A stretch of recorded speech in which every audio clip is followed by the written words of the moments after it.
السلام عليكم ورحمة الله وبركاته. أهلا بيك في سلسلة أقوى كورس في المحاسبة المالية، الحلقة رقم 6.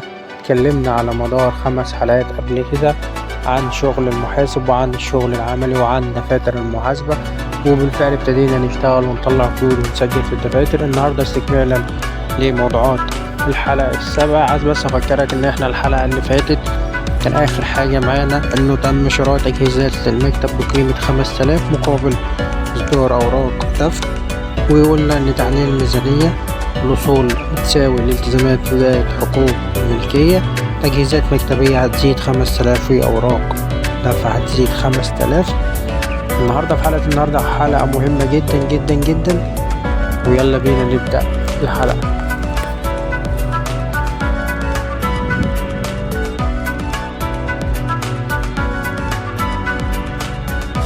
في الحالة رقم 3 معانا، لو أنا أديت خدمة أو إن أنا خدت مقابل عشان أدي خدمة بس لسه ما أديتش الخدمة دي، فلو أنا قلت في 2/10 تم قبض مبلغ 1200 جنيه مقدم مقابل الإعلان الذي ستقوم به المنشأة في 31/12، أنا كمحاسب إزاي أتعامل مع الحالة دي؟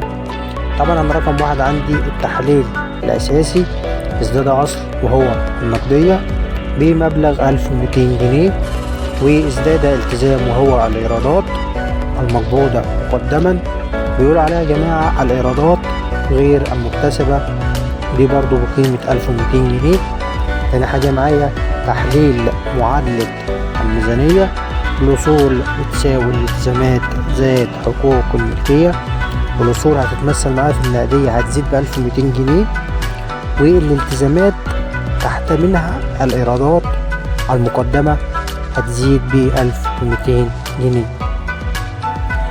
يعني ببساطة الفلوس اللي أنا خدتها تدخل معايا النقدية هتزود النقدية مدين، مقابل كهذا إن أنا لسه ما أديتش الخدمة، يعني أنا عليا التزام عندي وانا واخد ايراد مقدم، هسميه بداية كده ايراد مقدم. لو انا جيت احلل الجانب المدين والجانب الدائن الديبت والكريدت، الزيادة في الاصول مدينة النقدية مدينة بقيمة 1200، الزيادة في الالتزامات داينة الايرادات المقدمة داينة بقيمة 1200.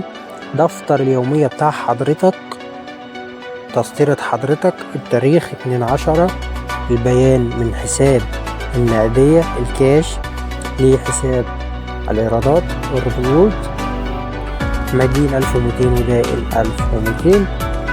ولما يجي أشرح القطع نقول عليه قبض إيرادات مقدمة. خلصت التسجيل في دفتر اليومية بتاع حضرتك، هبتدي أرحل أجيب دفتر الأستاذ عشان أرحل له في حساب النقدية اللي أنا كنت فاتحه قبل كده. لو حضرتك تفتكر معايا كان في يوم 1/10 مدين ب10,000، النهاردة تحت منه في 2/10 احط 1200 برضو في صفحة النقدية في دفتر الأستاذ 1200. هروح افتح صفحة جديدة للإيرادات المقدمة في الجانب الداين 1200 ده في يوم 2/10.